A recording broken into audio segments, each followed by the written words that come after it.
زلزلے میں اموات کی تعداد 26 ہو گئی۔ تفصیلات کے مطابق ترکی کے مغربی شہر ازمیر میں 7.0 شدت کے زلزلے کے نتیجے میں 26 افراد جاں بحق جبکہ 800 سے زیادہ زخمی ہو گئے۔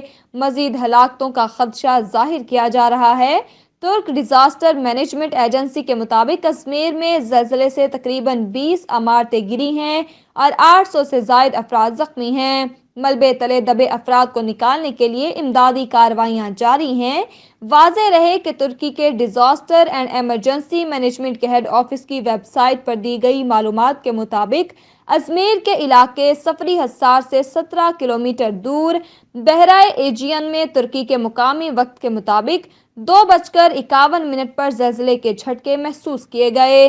گزشتہ روز ترکی میں آنے والا زلزلہ زیر زمین 16.54 کلومیٹر کی گہرائی میں آیا تھا۔